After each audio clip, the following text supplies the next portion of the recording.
And now, an 8th special presentation. This time on Art Beat Nation, we indulge in Italian glamour. A lot of their iconic designs start with the stones first. So their commitment is to the quality and rarity of the stones. Listen to a Grammy Award-winning orchestra. I've heard from so many people just, who are really proud of our achievements. So it's been really a great community building sort of activity. Learn how art can promote peace. It can create empathy. And to me, that's the trigger. That's the way that we can communicate. And ask Madeleine Albright to explain the art of diplomacy. They're special and they have great foreign policy stories and very great memories with them, but I'm very glad to share them. It's all ahead on this edition of Art Beat Nation.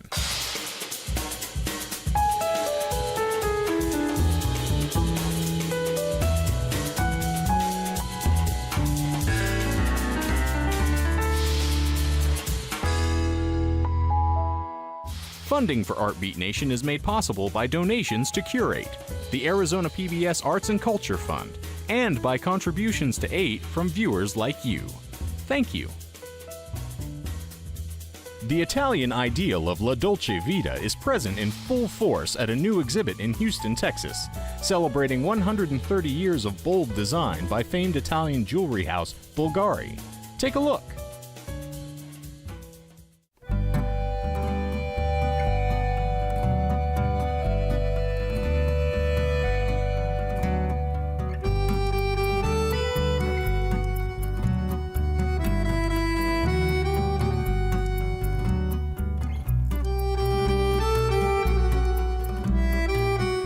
I think that the style of Bulgari is unique. It's bold, it's powerful, it has style, and yet it's very wearable.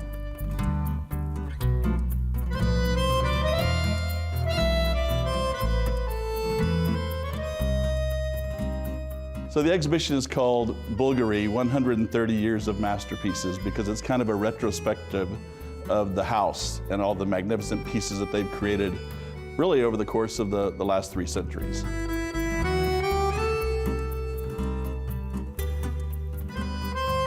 Bulgari is really a magnificent and contemporary Italian eye jeweler, master of the colored gemstones. Colored gemstones is really Bulgari's signature over the last 130 years.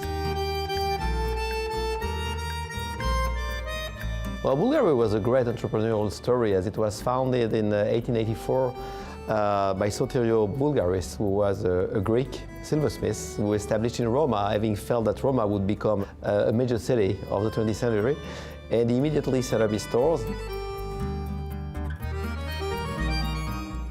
He founded the first store and started to sell his own craftsmanship, which was mostly silverware. And then the second generation developed, the real jewelry, meaning precious materials, gold, platinum, mixing them obviously with very precious stones. Initially it was a lot of diamonds combined with ruby and sapphires. To evolve eventually with the third generations in the 60s and 70s with those famous colored gemstones, with yellow gold, an expected combination as well with semi-precious stones, which is another signature of Bulgari.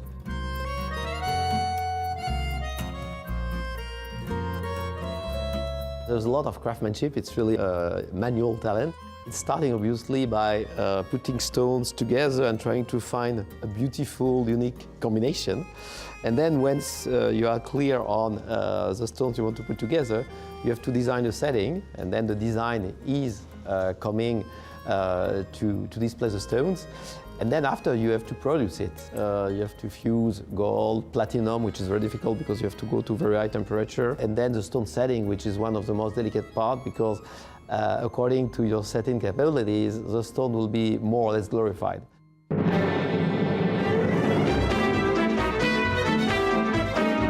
Well, Bulgari, is often described in Hollywood as the jewelers of the stars. So somehow we perhaps are the stars of the jewelers. And the fact is that no other jeweler than Bulgari has been worn by so many stars since really the very beginning of modern movies, I mean right after the war. A lot of the major Hollywood movies of the 50s, 60s were shot in Roma, in Cinecittà. So most of the most famous names of Hollywood did come to Roma. In between two shootings, we're just walking the streets of Roma, Via dei Condotti, and just discovering a brand which at this time was not as global and famous as nowadays. Fell in love with it, and with a word of mouth, soon we became really the Hollywood darling, which we are still today.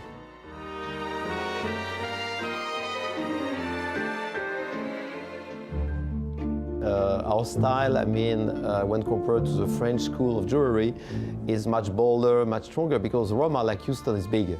There is nothing small in Roma like there is nothing small in Houston. So I think there is a great synergy between the two. The Museum of Natural Sciences, which is hosting downstairs the world #1 collection of mineral crystals, which Joel Bart has put together over the years. And it's a way for us also to pay tribute to what Mother Earth is providing us.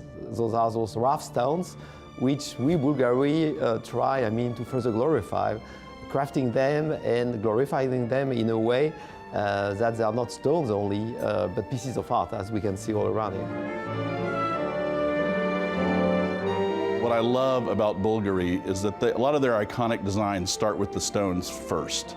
So their commitment is to the quality and rarity of the stones. I think people are going to come in here and they're not going to leave. It's just mind-boggling the way it's displayed and the amount of jewels and minondieres and earrings and bracelets. I mean, I don't want to leave.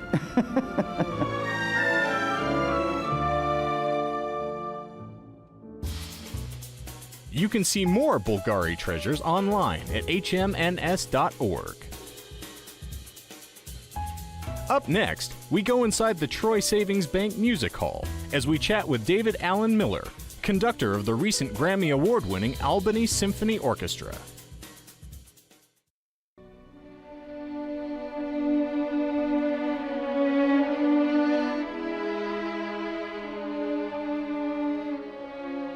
We joined conductor David Allen Miller and the Albany Symphony Orchestra at the Troy Savings Bank Music Hall, where they were rehearsing.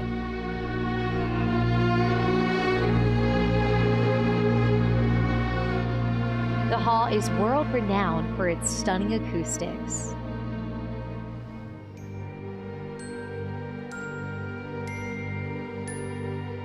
The Albany Symphony Orchestra is one of the New York Capital Region's most revered music institutions.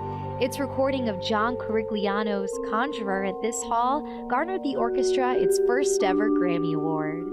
You know, it's one thing for artists who win 16 or 20 Grammys or come from New York City or whatever, but for us, for Albany and the Albany Symphony to win a Grammy, that's a really big, a really powerful message locally. And it was really a win for our whole community and for our orchestra and for the arts in the Capital Region. And so it's been a wonderful sort of celebration ever since.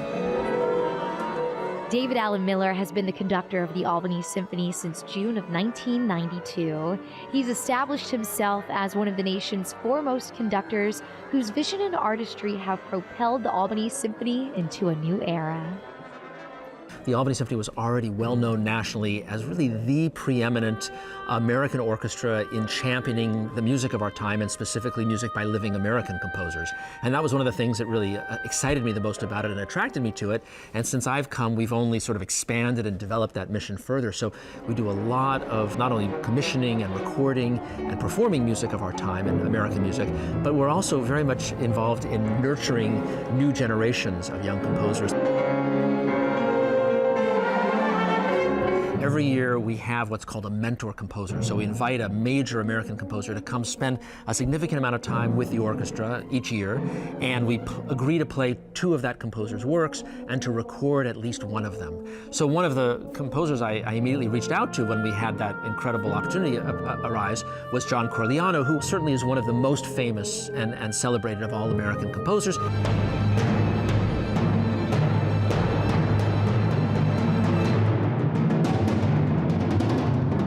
Well, the piece is called Conjurer, and it's a piece that was commissioned by and for the great Scottish percussion virtuoso Dame Evelyn Glennie, who's a great friend of mine and with whom I've worked a great deal, and she's an amazing artist.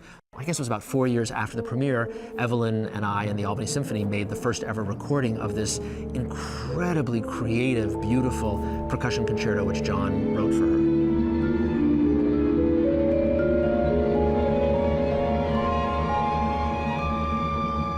Heard from so many people just, who are really proud of our achievements. So it's been really a great community building sort of activity. It's just amazing how proud everybody is of this achievement, this award.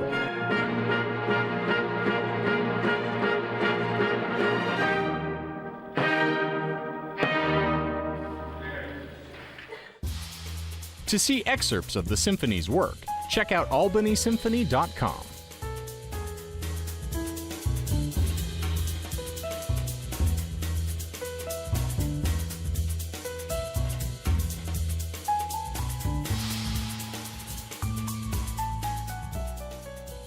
In Dayton, Ohio, a unique gallery is using the universal language of art to promote world peace.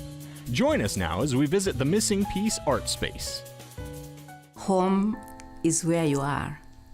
So my home now is here. But I come from Rwanda. I came here because of the genocide and massacres. So I was looking for a peaceful place to be. And I found my peace. So this is my home. I am struggling right now as a Caucasian woman with white privilege. And I have become so invested in the immigrant community that when I experience being treated differently because I am a white woman, I feel sick inside. Peace is a state of mind. Sometimes we just cannot control the violence around us, the anger, the undesirable things. But the way we react to them, that's where peace comes. 3 women, 3 cultures, 3 very different life experiences. There is but one goal: to explore issues of peace through art. Art allows you to be a change agent because you're putting your emotions into tangible things and putting it into the world. I have started an organization called The Compassionary, and we're focused on projects that will bring people together. The diversity of our community and the needs of our community coming together. One of the things that I'm adamant about is art should be able to help break those partitions. Once you put a barrier between 2 countries or 2 cultures, whether it's a real barrier or an invisible one, it's really difficult to break it. And so that's where art comes. It really helps in one picture depict the other side. It makes us see what other people are suffering. Once you see a picture, then that image is with you. It's not gonna go away. What is peace? What is that supposed to look like? And it depends on each artist. And I'm very against telling an artist, this is a peace gallery and this is what peace is supposed to look like. On Detroit Street in Dayton is a little-known art gallery, the Missing Piece Art Space. Gabriella Pickett, an artist herself, dreamed of owning her own gallery and studio. While working with International Red Cross in Europe, she was asked to organize an exhibition to benefit children in Estonia. With elbow grease and vision, she created the space for the exhibition, which went on to become the Missing Piece Art Space. Art, it's a universal language. We don't have to know everybody else's language as long as we can depict emotions in a canvas, because it can create empathy. And to me, that's the trigger. That's the way that we can communicate. Not to mention that it's a way to explore our own feelings and issues that are bothering us so that other people can learn and see where we come from.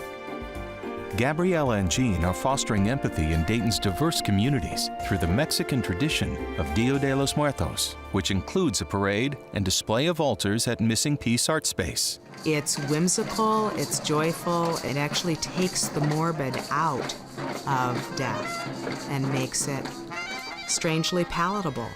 Not everybody can embrace Mexican art and the notion of the Day of the Dead, because we see death as a celebration of life. Culturally, it's so unique. It's equalizing. We all have loved ones, we've all had loved ones pass, and we all have that memory. And to be able to come together and celebrate through this tradition is magnificent. So I created an altar for my dad this last year, and it was about art creating, and it was about finding ways that I could speak to my memory of my dad in a loving, honest way.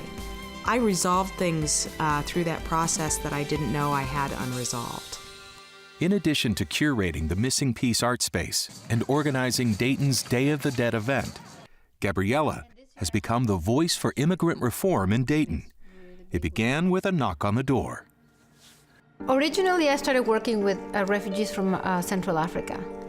They literally came to the gallery asking for summer camps for the kids, and that's how I started working with them. Severa is just an amazing person. I believe in what she's doing, and that's why we partner with her. Because of the war, many people died, so we have many kids who don't have parents. There is a free schooling, but they need uniform, they need books, and then they need food. So some we give them school fees, others we pay for the uniform and materials, others we pay for like lunch for the whole year, and then they will be able to go to school and learn, because as we say, hungry stomach doesn't have ears. Because of Missing Piece Art Space, Severa has improved her art skills and helped more children. In addition to selling her own jewelry, she buys items from artisans and orphans back home, sells them here, and sends the money back to pay for their school fees. For me, when that lady, that woman, that child is doing the art, like maybe he's sewing or weaving, she has this peace of mind. She's sitting with other people who are in the same conditions. They talk, they live, they have that smile. So it keeps them live positively. As I said, peace, I understand that it starts by your heart, your mind. So it gives them peace by sewing, by doing that. If you can sit with a pile of materials and begin to use your own memories to create something for someone else to see, there's a power in that expression that is beyond words. I think also in a community where we have so many languages, whatever you choose to use to create something that somehow is going to express a deeper set of feelings and beliefs and experiences, then we can build empathy between each other by sharing that art. When I help somebody put a smile on their face, oh, I'm so happy. That's my big joy. I don't expect people to come in here and go out the door, with a totally different perspective of life, but I would like to just instill a little seed, for them to question their own social constructs, their own personal beliefs, and with the hope that maybe what I know as a norm is not necessarily true.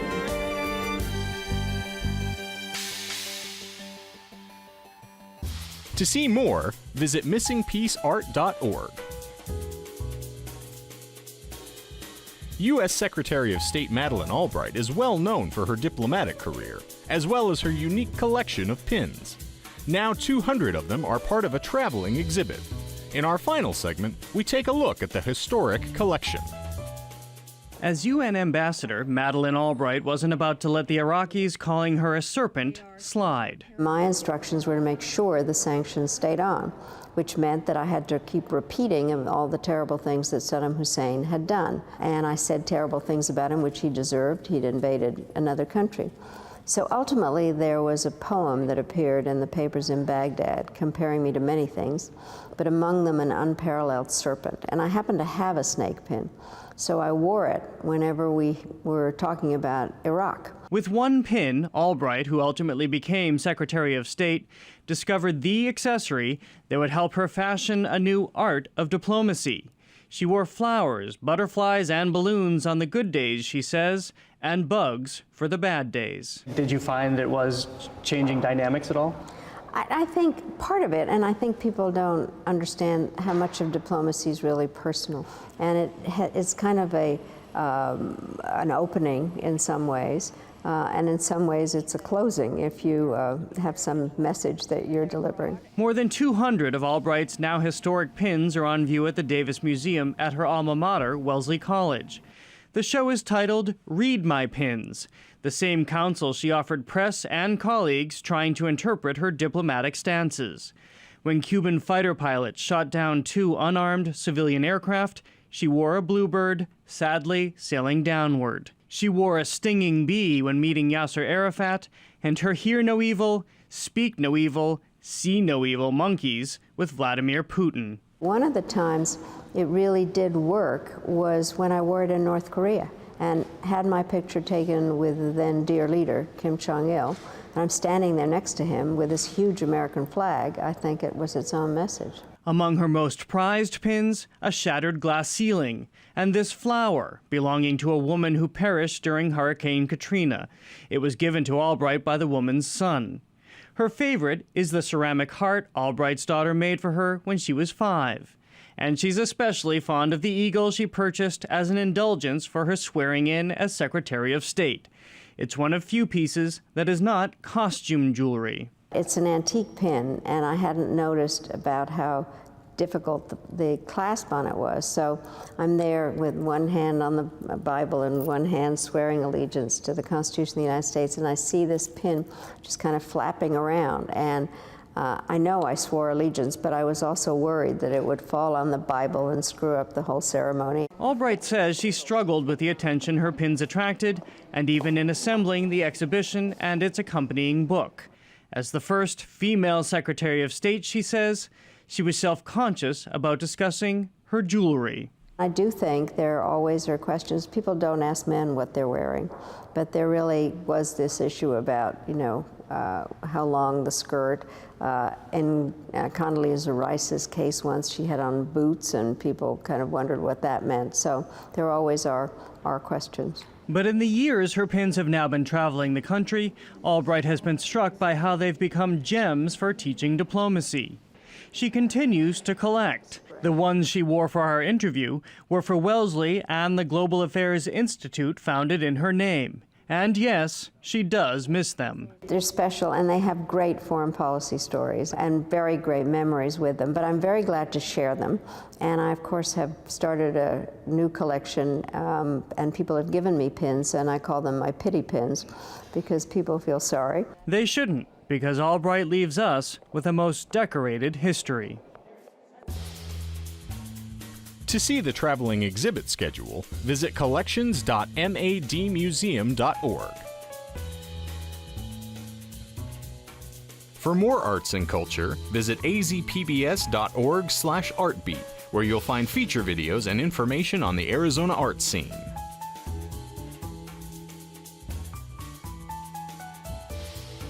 Funding for Artbeat Nation is made possible by donations to Curate, the Arizona PBS Arts and Culture Fund, and by contributions to aid from viewers like you. Thank you.